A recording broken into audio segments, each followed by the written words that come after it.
Hi, Vijay Mistry here, and thank you very much for joining me in this last three-part free video series where I will share with you the last 9 corporate concerns and how to convert these into value drivers. So if you're a director, executive, manager, professional or entrepreneur from small, medium, large organizations in any sector, you will find benefit out of this particular training. So let's move straight to the first point of this last 9 key points which I'm going to share with you. Lack of innovation and creativity. Now here's the situation. Here in London we've got HMV, we had Blockbusters which fell apart as well. Now what was the reason why they failed? I believe that there was lack of innovation and productivity as well as one of the elements why they failed.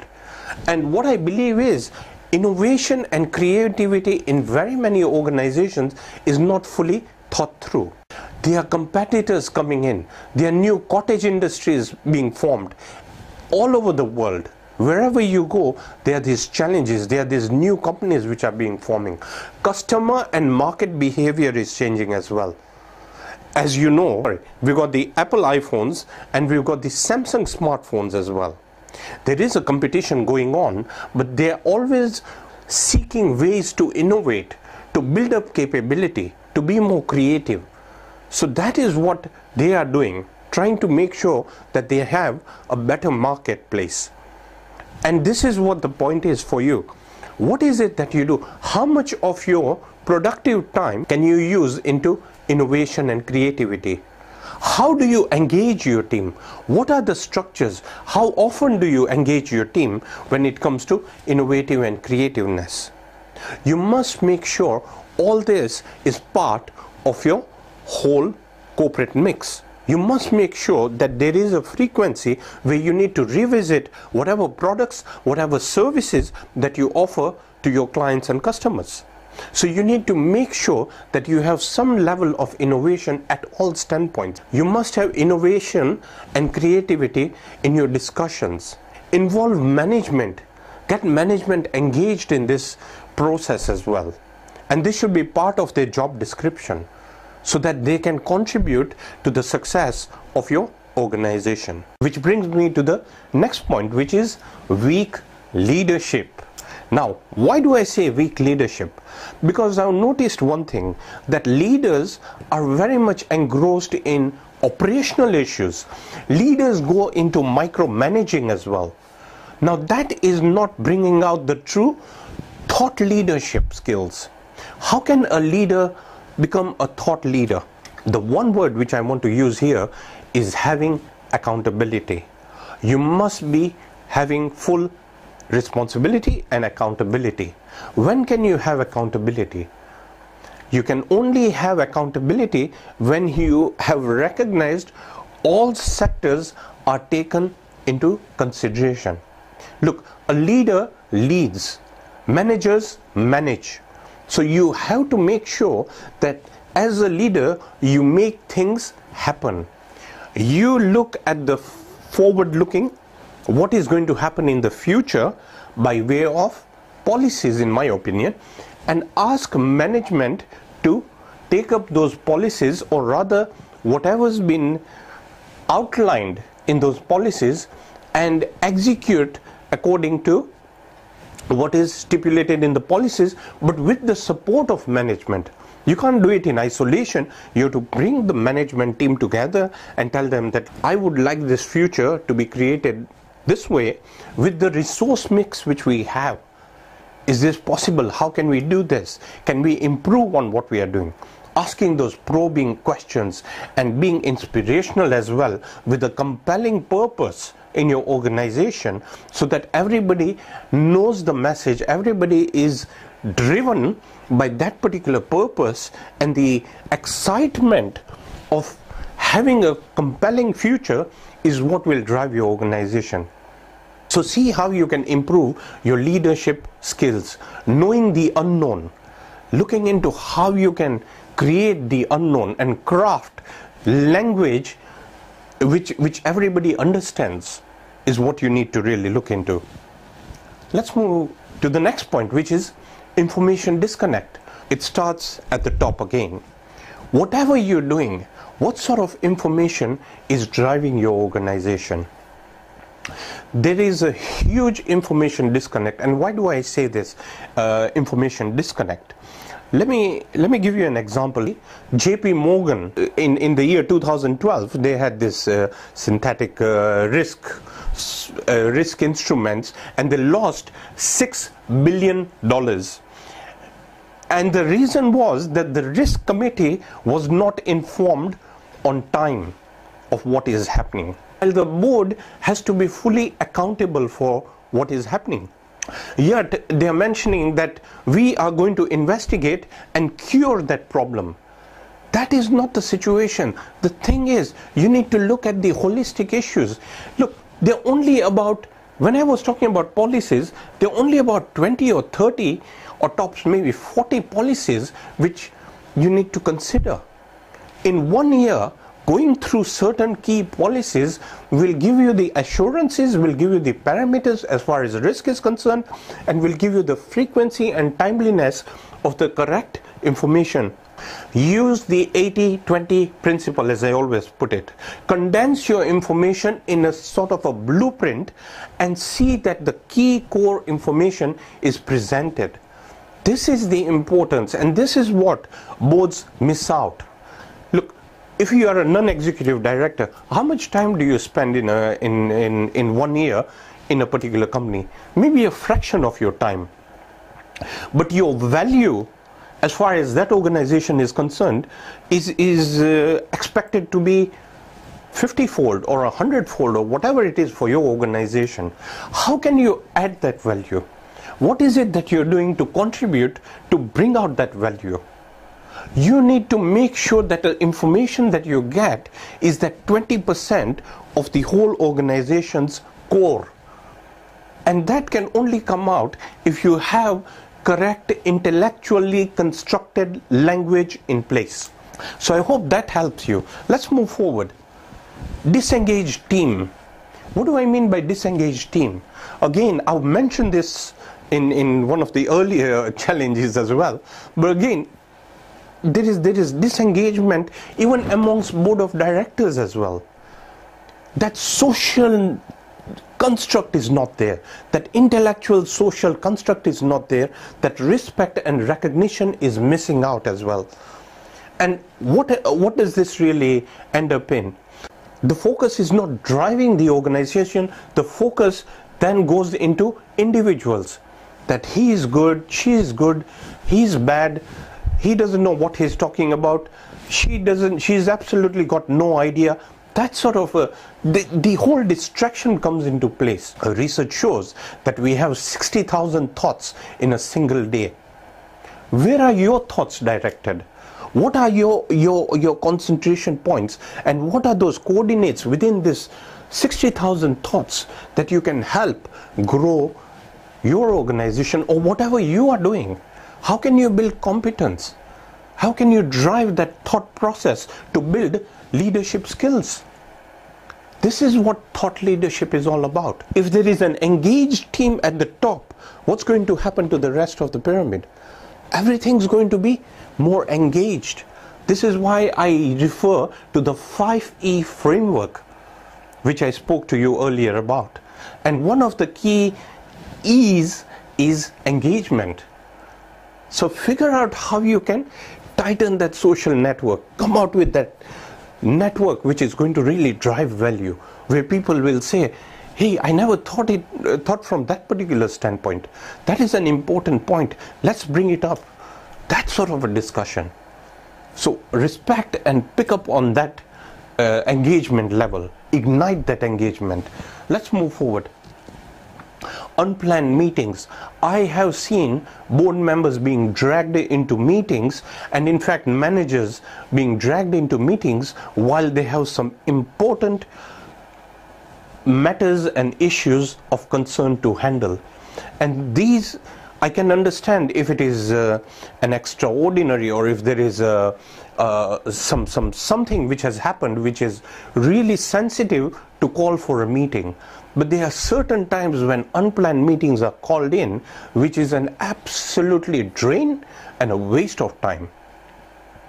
So, and this is a huge impediment to the productivity of your organization and the efficiency and effectiveness of your organization. Having extended lunches and having extended meetups, you have to make sure that you have certain disciplines in place. You must make sure that your meetings are all planned. And only if you have these planned meetings will you really drive that level of success. I went into one particular organization and I was talking to one of these directors who was an executive director, and he told me, he said that Vijay, one of my biggest concern is that we have these impromptu meetings and I can't see where I fit in. And I brought it up in the board discussion and I said, cut this out. Why do you need this unproductive meeting? Look into your set of priorities and stretch your goals and meet those goals. Let management handle what they have to do and let's see them meeting the criteria that has been set. It's as simple as that. Let me move on further to the next one. Substandard training. Don't just train staff, don't just train executives and directors just for the sake of meeting a budget. If the training does not translate into results, it is waste of training. It is a waste of time. It is a waste of company resource. So you have to be very careful about the training that you give to your directors and executives. Right now, my responsibility and my commitment is to see how I can help your organization grow, have that impact. But what I am doing is I'm passionate about driving excellence for your organization. What is it that you are doing to make sure that your directors, executives and managers are the best not only in the industry but are the best in whatever city in the world you are in? That is what it is. Drive, unleash that potential, come out with that potential that they have so that they become more competent, they have that character build up and they make it happen for your organization. They make a difference for your organization. So that is what the whole core is. And I have seen certain substandard training.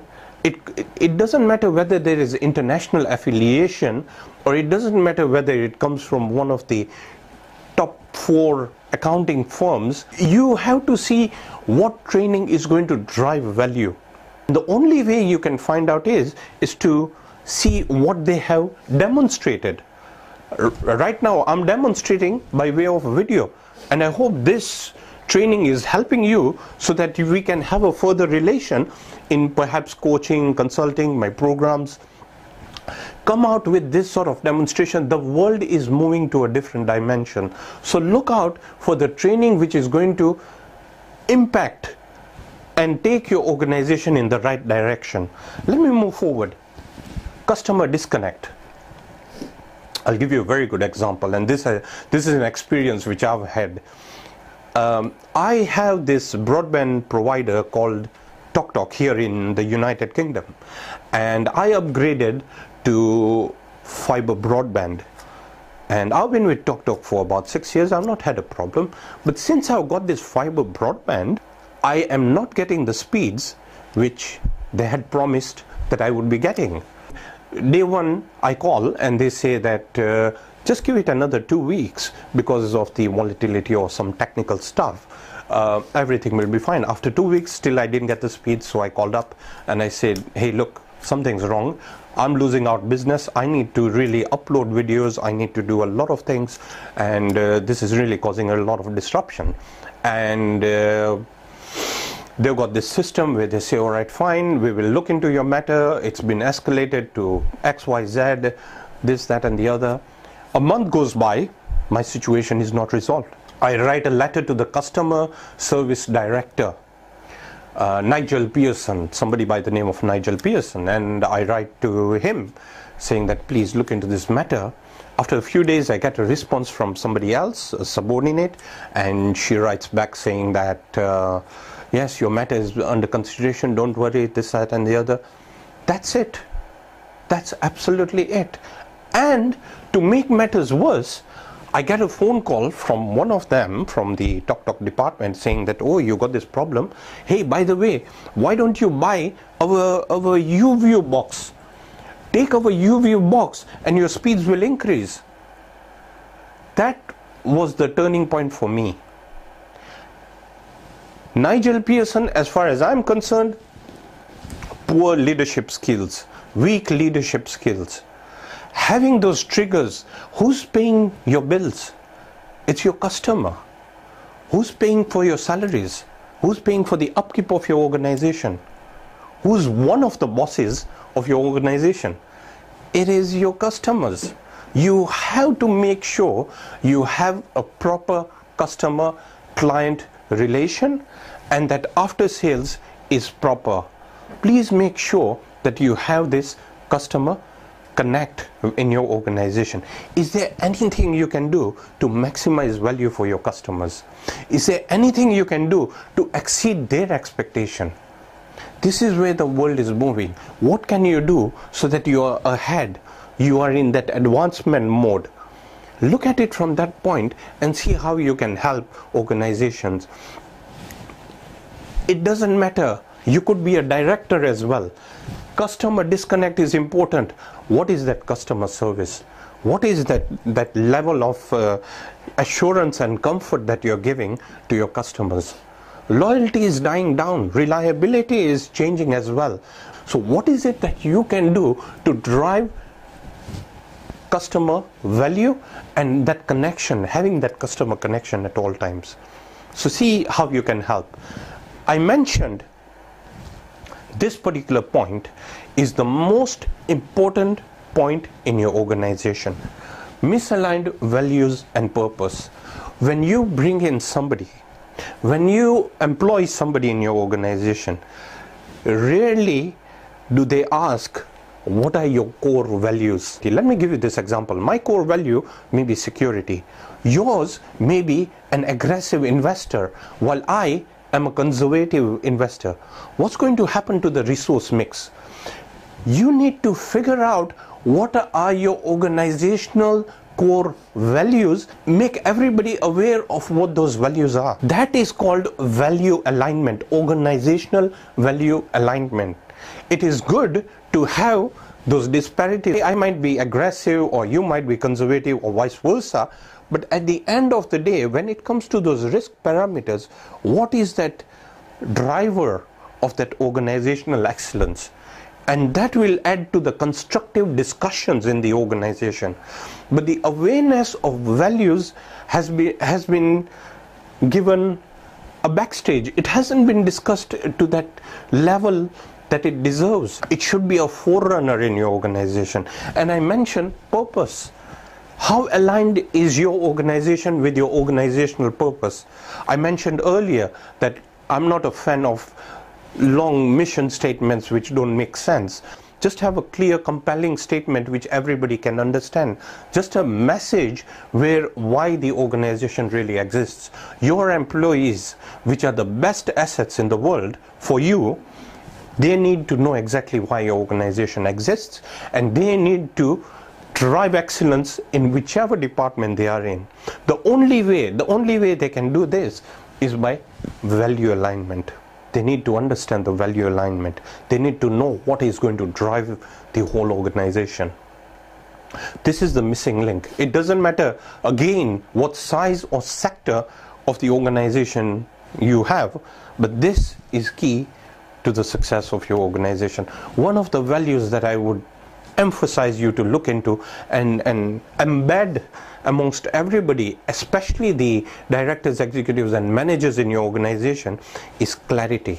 Having clarity, having respect for the stakeholders. My dear friends, the last point in this 27 corporate challenges is sugarcoating. Never ever sugarcoat. Never say that everything's running fine when you know it is not running fine. You have to run to the directors when there is a huge problem. You have to run to the CEO when it is an activity problem within the strategy mix that you need to discuss. But when it is a serious problem, when there is an impact, directors need to know the brutal truth. They need to know what is going on so that they can support, contribute, and steer the organization in the right direction. Sugarcoating is costly. It is going to cost your organization. You need to be authentic. You need to be original. You need to be yourself. You need to be true to yourself. The only way you can be true to yourself is to face and confront whatever the realities are in whatever situation that you have. Just make sure that you have the truth, nothing but the truth. You got integrity upheld at all times. And the only way you can do that, and only way to secure your reputation, is by not having any sugarcoating in place. That way, the owners are happy, the stakeholders are happy, the regulators are happy, everybody is happy. And that's what it is. Cut the complexity and go into simplicity. My dear friends, I hope you have enjoyed these 27 corporate challenges which I've shared with you. I've given you insights, I've given you some examples, I've given you some solutions as well, some tips as to how you can improve, and I hope this has helped you. If you find this interesting, the next video I will share with you a program which I've developed, which is a 38 session. It's about 16 hours plus video program, but at that corporate level. So it's as good as a 3-day immersion workshop. I believe that particular program is a game changer for your particular organization. So I will demonstrate it in the last video, and I hope you take advantage of the offer that I have. But in the meantime, thank you very much for all those inquiries that I've got, the good comments which I'm getting, and I really appreciate and thank you for your time, and I hope you make a difference in your organization. Thank you very much.